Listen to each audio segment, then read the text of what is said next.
Hi everybody, welcome back. I hope that you're doing okay. Now, if you're looking for DIY kitchen countertop ideas, or maybe you're thinking about whether or not you could undertake a kitchen installation as a DIY job, then stick around because in this video I'm going to show you what we've done in our kitchen. First time we've ever installed a kitchen, never done anything like this before, and actually we didn't even know that this worktop existed when we started to design our kitchen. But it's been a godsend, it's been durable, it's been reasonably easy to install once we got over a couple of issues that I'll tell you about, and actually really inexpensive for the look that you get. So we're really pleased that we found it, so I thought I'd tell you a bit more about it as well.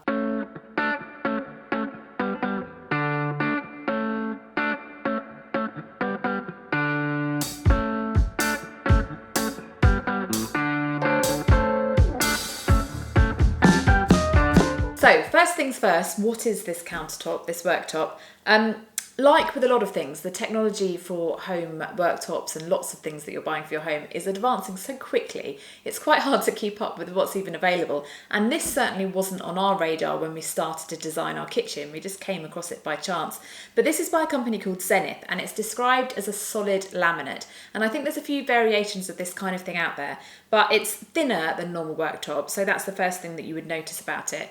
And probably the product that you'll know that's closest to it is something like Corian, but it's nowhere near as expensive as Corian, but it gives you a similar kind of look. And what's really good about it is, first of all, that it's really durable. It's solid the whole way through, so that means that it's waterproof, so I'll show you the edge of it and you can see how it's solid the whole way through. That makes it easy to work with as well, because you can then just sand it down to get that finish. You don't have to worry about it having a different internal material that you've got to disguise and work around. If you look at the surface of it, I wouldn't go chopping straight onto it, but it's certainly supposed to be forgiving in terms of scratches and cuts and scrapes and so on. They're not going to show up easily, and it doesn't actually mark that easily either, we discovered when we were working with it. It's also heat resistant up until 10 minutes, so it will forgive you if you accidentally put a pan on it or something. Once again, I wouldn't want to do that all the time, but it's nice to have that built-in capability and know that it's not really easy to destroy your worktop. The other big thing for us when we were looking for worktops was because we undertook this IKEA kitchen project, we wanted to know whether or not it was something we'd be able to install ourselves. And this was the other big pleasant surprise about this. We ordered this worktop from a company called Worktop Express, and they will basically cut it to size. So you don't need fantastic kitchen fitting skills in order to be able to work with it. You just go onto their website, and we previously already cut the other two pieces to size that were going the other side of our oven, and we just had a little piece going next to our fridge as well. But the more difficult bit was the kitchen sink. Now, your responsibility as the DIY kitchen installer at this point is that getting the measurements right, because they're not going to do that for you. You can select the sink that you've got, so you need to know exactly which sink you've got. A lot of manufacturers have lots of different models, so make sure that you get that right. And then you can put all those details into their website, give them the measurements that you've got, and they will then give you a CAD drawing which you sign off, and they will then cut it exactly to your requirements, which is fantastic. So then they deliver it to your house, or you can pick it up, whatever you want to do. And then you've just got the small issue of putting it together, which actually, once we got over a couple of teething problems, wasn't too bad. So as regular viewers of this channel may know, we decided to use our old kitchen for a little while we were building this new one in stages. So this is actually our old sink. This is a Franke sink. We've had it about 8 years, but there was nothing wrong with it, so we thought there was no point really getting a new sink. So we had this installed in our old bit of Howden's worktop for a little while on here, just as a makeshift thing, till we could get all the measurements sorted and work out exactly how this was going to work out. So we then had to remove this sink from there and put it into the new worktop. So to remove the sink, we had to turn the water off, of course, and disconnect all of the plumbing. Luckily, it's all on push fit, so that was fairly straightforward to do. We then had to cut around the silicone where it was attached to the original worktop. And there's also some teeth in this Franke sink as well, so we had to make sure that we carefully got those out as well. So the next step was to get the new piece of worktop and get all of that lined up where we wanted it, make sure it was completely level and straight, and then we brought in the new sink to do a test of whether or not that would fit, which is where we encountered our first challenge. So this bit of installing the sink would have been really straightforward if everything had gone to plan. We would have just had to pop it in, seal it down, and then stick the worktop itself down. However, we encountered a problem which we weren't totally unprepared for, because when we'd been reading the reviews of this solid laminate worktop online, we'd seen people mention this, but we weren't sure until we did it exactly what it was going to mean for us. Now, the problem that we encountered was when we put the sink down, the drainer of the sink, this bit here, basically butted up against the top of the cupboard, one of our IKEA cupboards. So that's because this worktop is that bit thinner.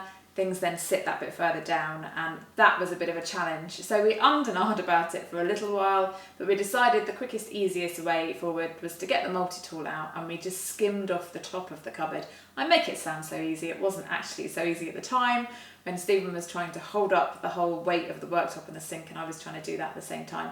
But we managed to get it in place in the end, and we managed to, it all did fit perfectly, but originally the actual sink was butting up as we tried to push it down. It wasn't coming flush with the rest of the worktop. So we sorted that little problem out, and after that it was fairly plain sailing. But we got to the stage where we then had to seal the sink down itself, so we did that using a waterproof sealant. So we just had to get a line of that around the edge, and then we had to push it down to seal. It was important to mop that up quickly as we went to avoid it then staining the worktop itself. But once you've made that commitment, it's obviously got a curing time. You've only got a certain amount of time to move it, so you need to make sure you get it in the right place quite quickly, because it's difficult to go back from that stage.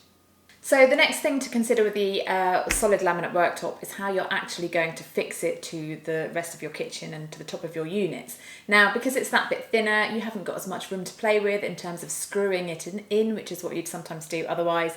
So we opted to use HB42, which my dad recommended as a really, really good adhesive to get a strong fix down. So that was the next stage for us, was to find those points where it was going to be fixed and to quickly get that adhesive down. Once again, once you've put that down, you're working quickly to make sure it's in exactly the right position, so that the pressure starts to build there as well, but we managed to work that out, get that in place, and happy days. So what's quite nice now that this is in place is that it's quite a streamlined finish. It almost looks like this is an inbuilt sink, which we really liked about it as well.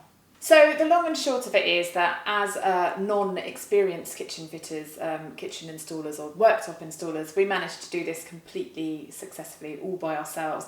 I have to say that working with Worktop Express, they were a great find because their customer service was great, and the way that they did cut everything to size for you. I certainly wouldn't have wanted to undertake this and had that pressure on us, because although this is a lot less expensive than other kitchen worktop options, this piece here that we've got for the Peninsula or the Island was about £500, so it's an expensive mistake if you get that wrong. So we were much happier and much more confident about taking it on, knowing that someone else was going to do that bit for us. But all in all, a pretty straightforward, pretty good value experience for us, and we would definitely do it again tomorrow if we had the option. And we love the finished look.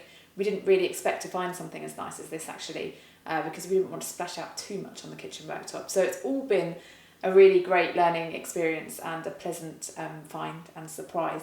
So I hope this helps you if you're thinking about a kitchen DIY installation, DIY kitchen installation even as well. We would say go for it in our experience. Let us know how you get on. Any questions, of course, just pop them in the box in the comments below, and I will try my best to try and answer them for you. If you're a regular viewer of this channel, then you will see that things are starting to come to an end. We've still got the basement to do, we're finishing the downstairs toilet, there's always stuff to do, right? So we'll be bringing you renovation videos for some time longer. We are getting our finishing touches done in here soon. We're going to get the skirting boards and so on. So as soon as that's done, I'll give you a proper tour of the finished kitchen, because it's all coming together really nicely. But thank you, as always, so much for watching. I hope you enjoyed this video. Please do give it a thumbs up if you did. Don't forget to subscribe, hit the bell notification button, and come back very soon. Bye bye for now.